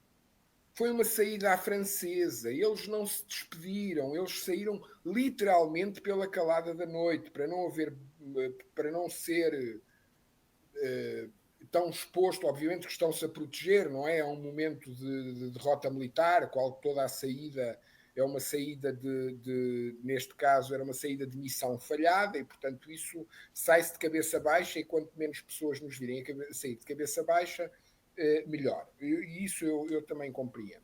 No entanto, quando se dá o golpe no Níger, e começou-se-me a levantar pensamentos que eu não quero alimentar, nem quero credibilizar, mas que vão no sentido da teoria da conspiração. Porque aquilo que mais espantoso eu achei foi, então, mas a inteligência francesa não sabia de nada, mas a inteligência americana não sabia de nada. Muito provavelmente não sabiam, o que reforça a ideia de que o golpe é interno, é sobretudo talvez uma questão pessoal do general Chiani e nada mais do que isso. Bom, mas este pensamento como se diz, de teoria da conspiração, aqui é que está o quarto cenário. É haver uma proposta das Nações Unidas para que esta faixa saheliana fique momentaneamente sob a administração das Nações Unidas, como ficou Timor-Leste, como que houve uma altura que na Guiné-Bissau, a seguir a 2012, também se especulou isso muito, porque o enviado especial das Nações Unidas para o país era o antigo presidente de Timor-Leste, e alimentou-se muito essa ideia de um governo onusiano transitório, um governo interino de 6 meses, 1 ano, que pudesse arrumar a casa e depois passar a pasta. Eu também não coloco neste momento essa hipótese fora de questão, sendo que se essa hipótese surgir enquanto pacote, que não será exclusivamente para o Níger, e que é um pacote que depois esse pacote poderá inclusivamente ter uma dimensão maior, mais abrangente. Há um detalhe que nós não estamos aqui a contemplar neste grande debate, que é a questão jihadista e é a questão do que o AQMI, o Estado Islâmico, as suas milícias afiliadas, neste momento estão a fazer contas de como aproveitar este caos e esta confusão. E o azimute da ação dos jihadistas também tem-se movimentado de norte para sul, cada vez mais às escaramuças ou episódios na fronteira norte do Togo, etc, etc. E Nigéria também. Ou seja, isto, e Costa do Marfim, isto significa que este núcleo de jihadistas que está aqui nesta Interlândia, que é o Mali, que é o Burkina Faso, que não tem acesso ao mar, estão a querer descer cada vez mais para o Golfo da Guiné, para terem acesso ao mar, um ponto de entrada, um ponto de saída. Por outro lado, o G5 Sahel deixou de existir.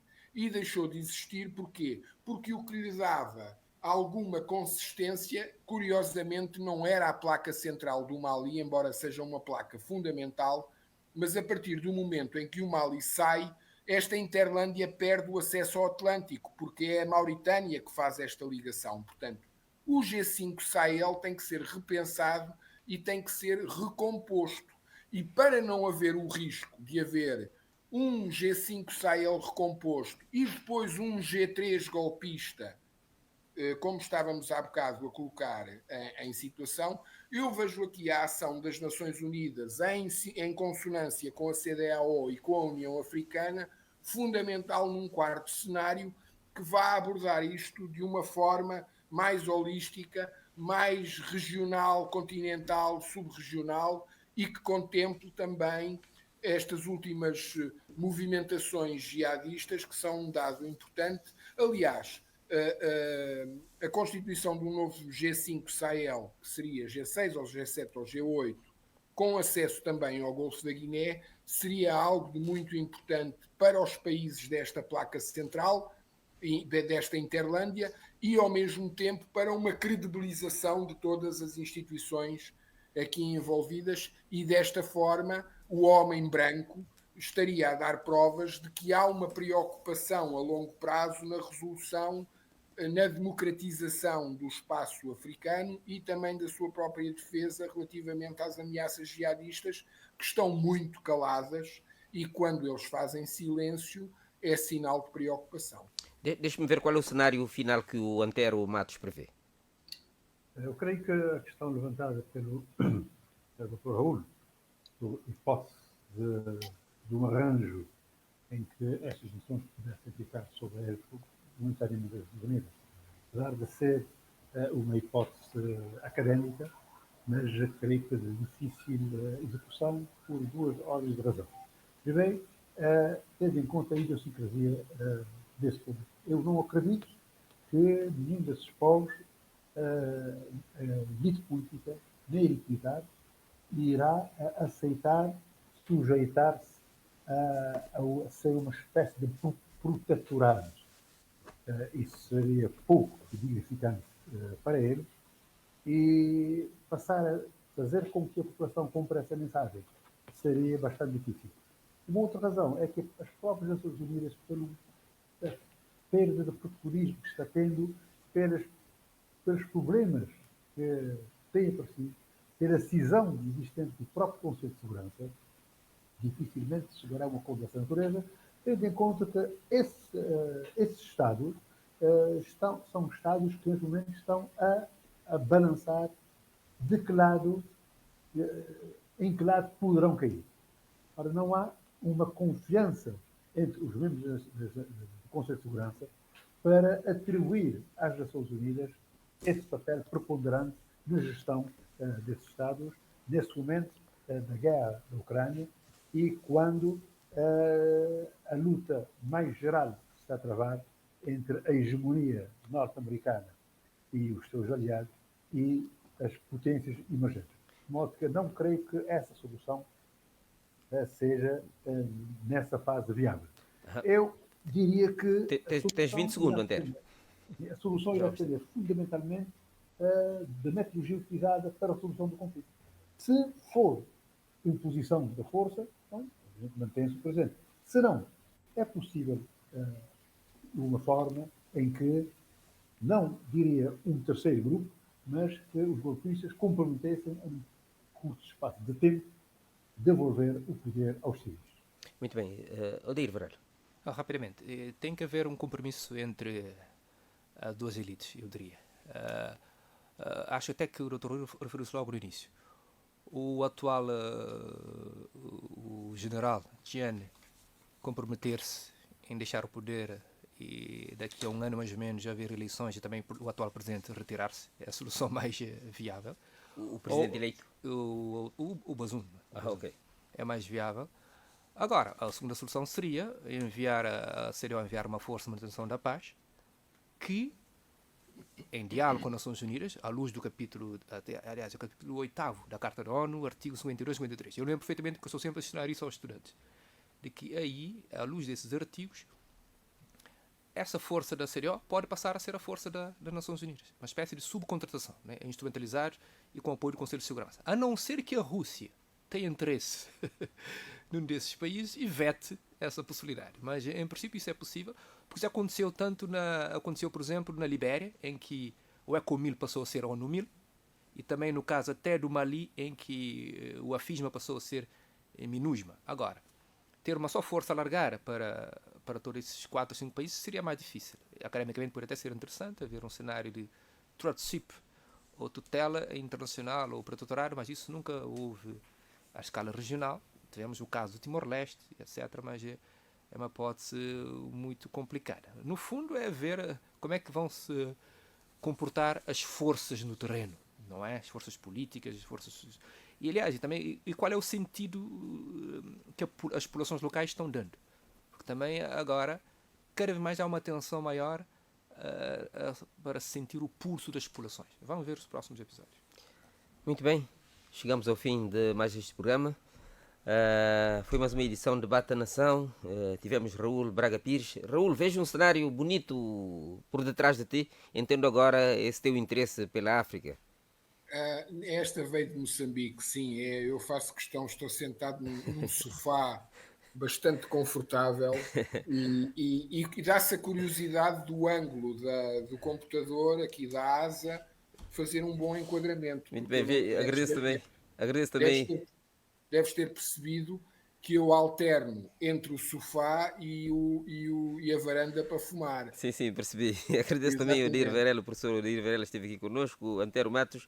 Hoje debatemos a situação no Níger, o golpe de Estado, soluções várias se aventam. A União Africana e a CDAO já se prontificaram a enviar, avançar por uma situação de disputa militar, o que foi claramente condenado aqui durante o nosso debate.